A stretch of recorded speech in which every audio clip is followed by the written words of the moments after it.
আসসালামু আলাইকুম। 2রা অক্টোবর 2024।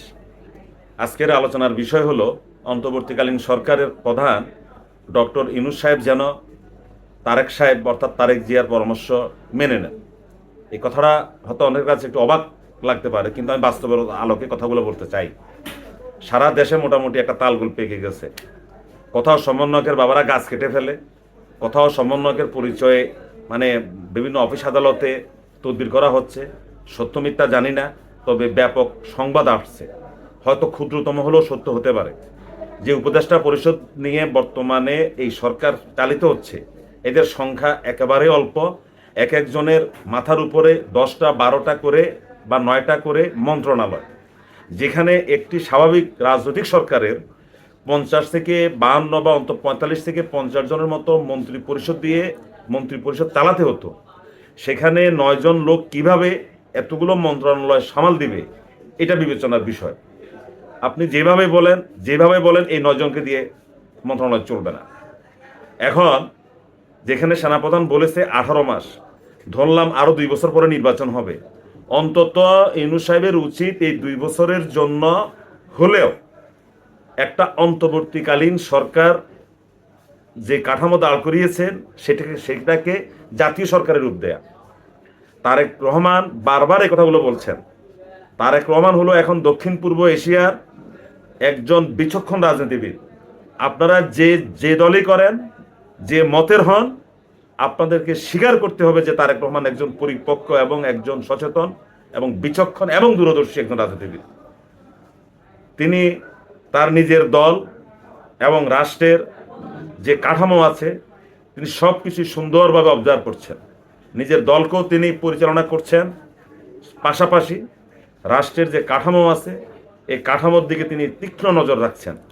কোথাও কোনো ভুল ভ্রান্তি হলে তিনি মতামত দিচ্ছেন। তিনি ডক্টর ইউনূস সাহেবকে কিভাবে সহায়তা করবেন সেই বিষয়ে প্রতিনিয়তই তিনি তার পরামর্শ দিয়ে যাচ্ছেন। এবং বিএনপি এবং অঙ্গ সংগঠনের নেতা কর্মীরা যেন অন্তর্বর্তী সরকারকে সহযোগিতা করে, এই কথা তারেক সাহেব বারবার বলে যাচ্ছে। এখন তারেক সাহেব তো তারেক সাহেবের কথা বলে, ইউনূস সাহেব তো কথা শুনতে হবে।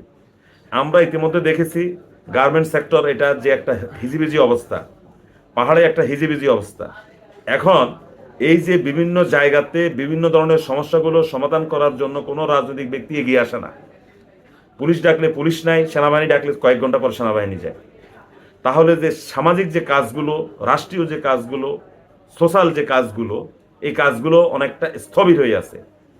যদি 2 বছর পরে নির্বাচন দেয়, হ্যাঁ ঠিক আছে, কিন্তু আপনার এই যে ফাইলগুলো প্রতিদিন এই ফাইলগুলো জমছে, মন্ত্রণালয়ে, সচিবালয়ে, সরকারি অফিসে যে ফাইলগুলো জমে যাচ্ছে, এবং অনেক সরকারি কর্মকর্তারা কোনো কাজে এখন হাত দিচ্ছে না, কি থেকে কি হবে।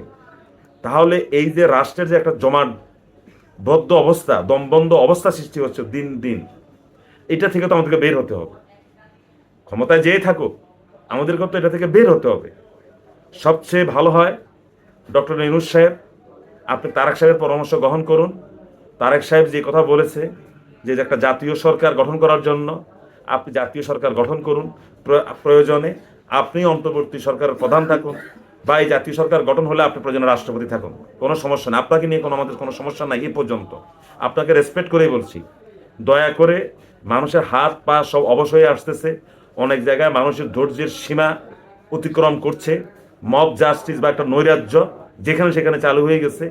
অন্তত সাধারণ মানুষকে বাঁচানোর জন্য হলেও, এই দেশকে একটা স্থিতিশীল অবস্থায় নিয়ে যাওয়ার জন্য হলেও আপনি তারেক সাহেবের পরামর্শ গ্রহণ করুন এবং একটি জাতীয় সরকার গঠন করুন।